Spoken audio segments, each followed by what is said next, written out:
लीजिए fine sticky material है, तो इसकी वजह से भी सीविंग का एफिशिएंसी कम हो सकता है।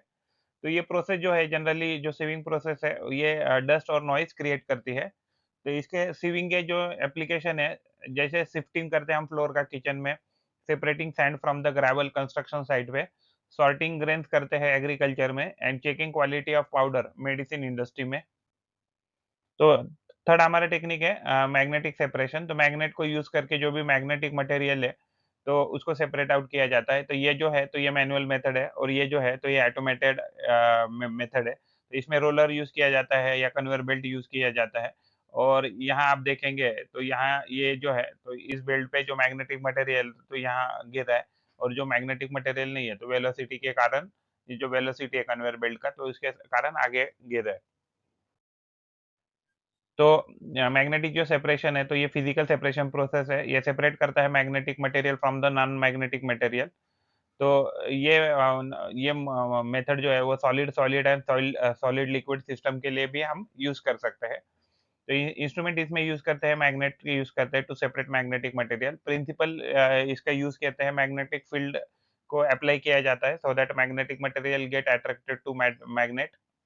मैग्नेटिक फील्ड इसमें क्या है कि magnetic field need to be strong enough to effective. अगर मान लीजिए मैग्नेटिक फील्ड अगर स्ट्रांग इनफ नहीं है, तो मटेरियल सेपरेशन आसान नहीं रहेगा। तो इसके एप्लीकेशंस है, कंसंट्रेशन ऑफ ओर किया जाता है माइनिंग में, removing ion contaminant from the product, जैसे इंडस्ट्रियल में किया जाता है। एनवायरमेंटल क्लीनअप जो है, उसमें भी मैग्नेटिक सेपरेशन का यूज़ किया जाता है to remove the magnetic material from the environment. Separate cells यानी कि जो मेडिसिन है, मेडिकल या बायोलॉजी के भी जो ब्रांच है, तो उसमें सेपरेट जो सेल्स है, जैसे for example bacteria, viruses, cancer cell है, तो उनको सेपरेट आउट करने के लिए फ्रॉम द डायग्नोस्टिक सैंपल, इसमें बायोमेडिकल में इसका इस्तेमाल किया जाता है। और separate ferrous material from the other recyclable material. तो separating ferrous and non ferrous material, तो रिसाइक्लिंग में हम इसका इस्तेमाल करते हैं। उसके बाद है विनोइंग। तो विनोइंग में हम विंड जो है, नेचुरल जो विंड है, उसका इस्तेमाल करके हम सेपरेट आउट करते हैं मटेरियल। तो जो भी हेवी मटेरियल इधर ही गिर जाएगा जगह पे, एंड जो लाइट वेट मटेरियल है, वो थोड़ा-सा दूर जाके गिर जाएगा, तो आसानी से हमें ये सेपरेट आउट कर सकते हैं। तो विनोइंग में क्या करते हैं, component of mixture are separated by wind और by blowing air called winnowing. तो in winnowing the mixture is allowed to fall from height.